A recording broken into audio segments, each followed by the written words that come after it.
I wish I did it back then, but you know, I just wanted you back. I just wanted to hit back then. I ain't gonna hold you. The only thing you should be hitting is the road, Jack. Wedding season is here, summer is here, and what better way to ruin it? Today we're watching viral videos of wedding vows that went horribly wrong or just downright unexpected. And we're gonna review them and judge them together on a scale of 0 to 10, 0 being not red flag worthy at all, 10 being the most red flag worthy. And I've broken these wedding vows up into 3 different categories: crude humor, drama, and tomfoolery. Ready? Everything I give you, you have made greater. I gave you a house, and you made it into a home. I showed you my ideas, and you turned them into reality. I gave you a nut, and you gave me 2 beautiful boys.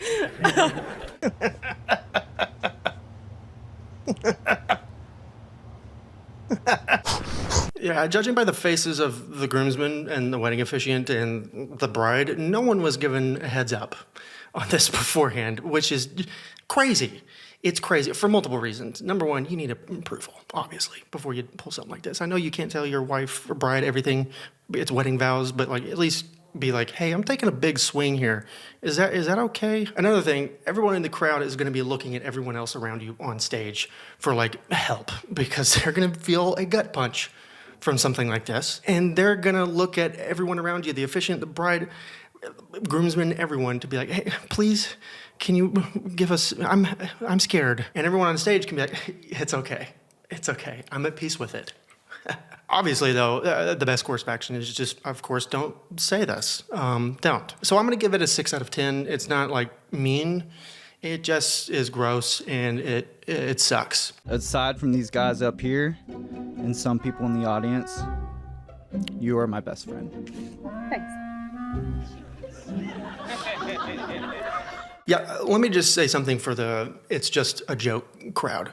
Sure, it is, but it sucks in this case. If your delivery sucks and you're monotoned and the joke itself is just poorly constructed, it's really just gonna sound like a mean speech. It's not gonna sound like a joke even. It doesn't in this case. If you're gonna swing for the fences on your wedding vows, you better go just as hard in the paint on the joke itself, okay? I wanna see you doing workout sets at comedy clubs, tighten up the punchline and, you know, putting some work into this thing. Put some herbs and spices into the delivery, because you cannot afford for this to go badly. You just can't. This one is a little bit worse. So I'm gonna give this one like a 7 out of 10. I know you're not a 1 in a million kind of girl, but you're my 1 in a lifetime kind of woman. That was good, huh? I am more confused than a sundial working a night shift. What? I wrote that. This one I've watched back a couple times because I was just bewildered at first. I think he's confused on what the term 1 in a million means. I think he thinks it's like you're just the next million, you're just like the next million girls. You don't stand out. But what it actually means is out of a million girls, you stand out above all of them. And he doesn't get that. And I think the crowd is also kind of confused. Like, some of them are actually, hey, rude. In my opinion, his level of confidence in the line just immediately flips the entire crowd to where everyone is just like, oh, shit, I think I'm wrong. I don't know what phrases mean anymore. And so they're just like, hey, yeah, wow. You're the man. I'm an idiot. So this one is just, I think it's just a harmless ouchies. So I'm gonna give it a 1 out of 10. I'm saving a 1 because I'm saving a little bit for just in case I just completely misread everything. Unfortunately, you will never be my best friend because those positions are taken, but you have become a good friend of mine and I would consider you my top.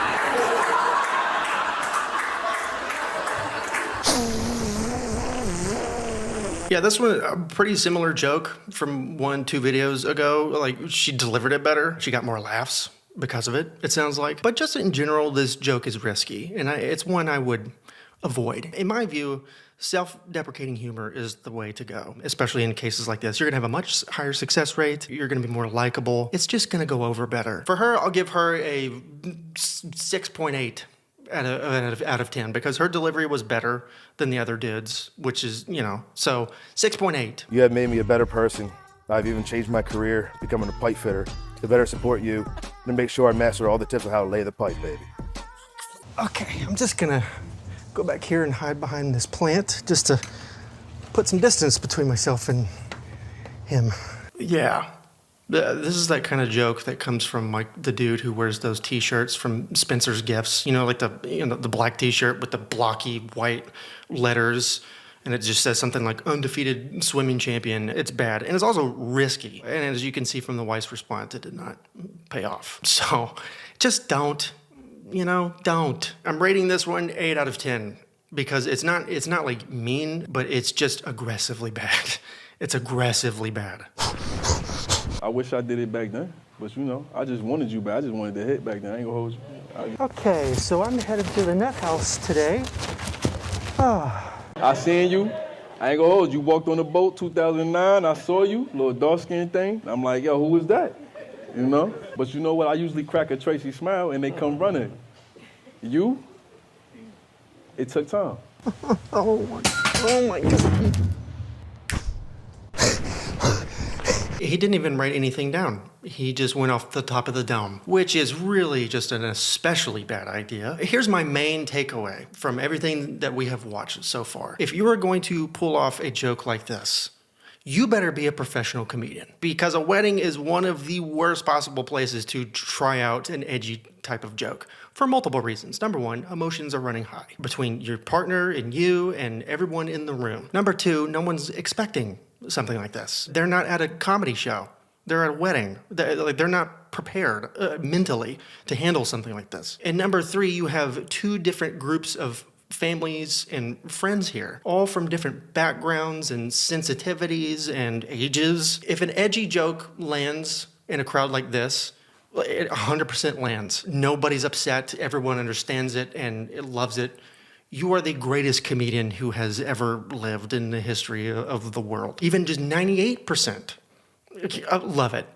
You've got a huge problem. You've got a huge problem because then now grandma's upset. Now Aunt Doreen is leaving the whole venue because she's a hardcore Christian and you can't handle stuff like this. And then your 4-year-old niece is running around being like, hey, what does laying pipe mean? What does laying pipe mean? And no one's answering her, so she just keeps saying it over and over. What does laying pipe mean? And that just stressed your brother and his wife out because now the child is obsessed with saying laying pipe. That 98% will trickle down pretty quick because by proxy, people are gonna get upset, even if they liked the joke originally. So 10 out of 10 across the board.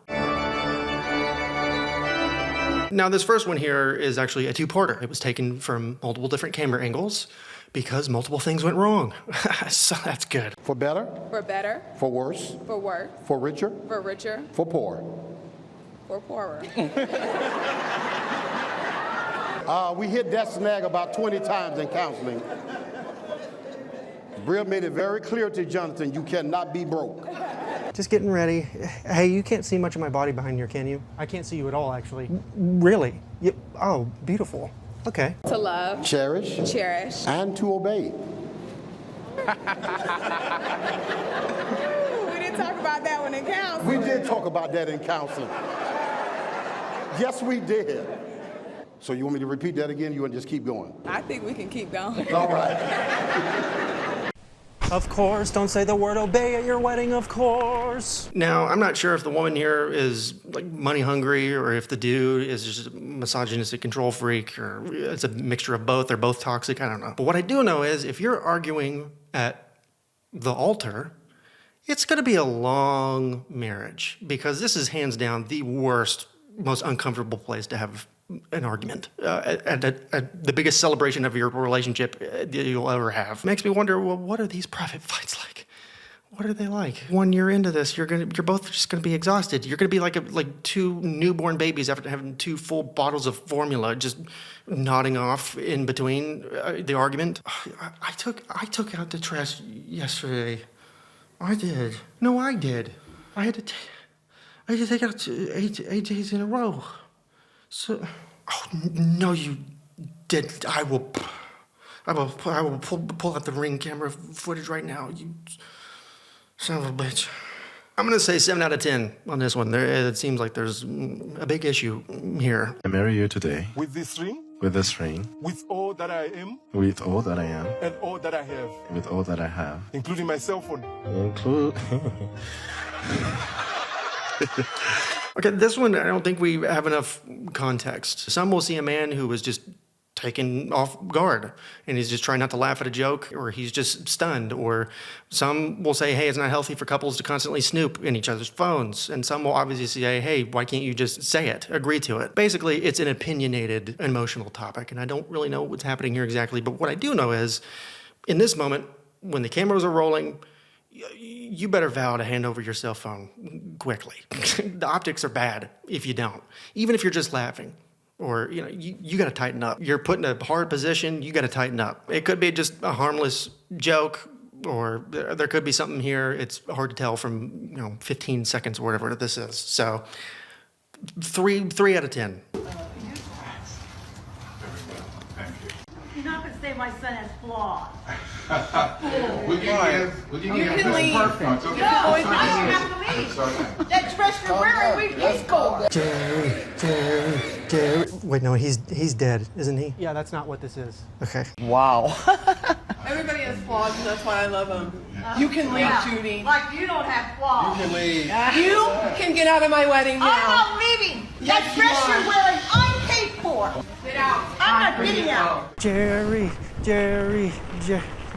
I think we can all agree that losing your shit over this is a bit much. Paired with the fact that she's dressed, look at this fit, dude. She's dressed like she just got done planting flowers in her front yard. This is the exact outfit that my grandma would wear to plant in her flower beds. Somebody check her knees for soil. I'm pretty sure she's been gardening at some point today. Naturally don't have this kind of argument, but then again, this feels like this had been bubbling for way before this was recorded that day. And I think this was just an explosion that was, like a volcano. I want to say 10 out of 10 here. This feels pretty big. as long as you both shall live.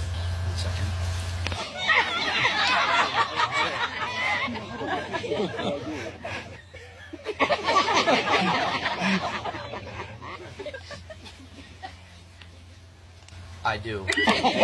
This is how you do a joke like this, okay? This is very good, and let me tell you why. The groom made it very clear that he's kidding, which is very important when you consider the message of the joke itself. Number two, it's orchestrated. He got the other groomsmen involved. He got people involved. So it's proof that it's not a thoughtless joke. He put some effort into making people chuckle and making his wife chuckle. And then it's just fun.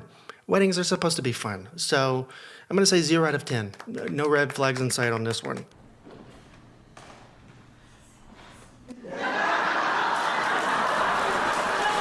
Not only is this really good, it's necessary. They've been together for 15 years. You know this is going to be the #1 topic of discussion at this wedding between all the families and friends. Everyone's going to be whispering about it. And this joke kind of diffuses it. It lets everyone know, hey, I know, but trust me, we're good. It's fine. Everybody can chill. To me, the energy feels good, although there's a couple moments in there where the groom looks, uncomfortable at times, but it's been 15 years, man.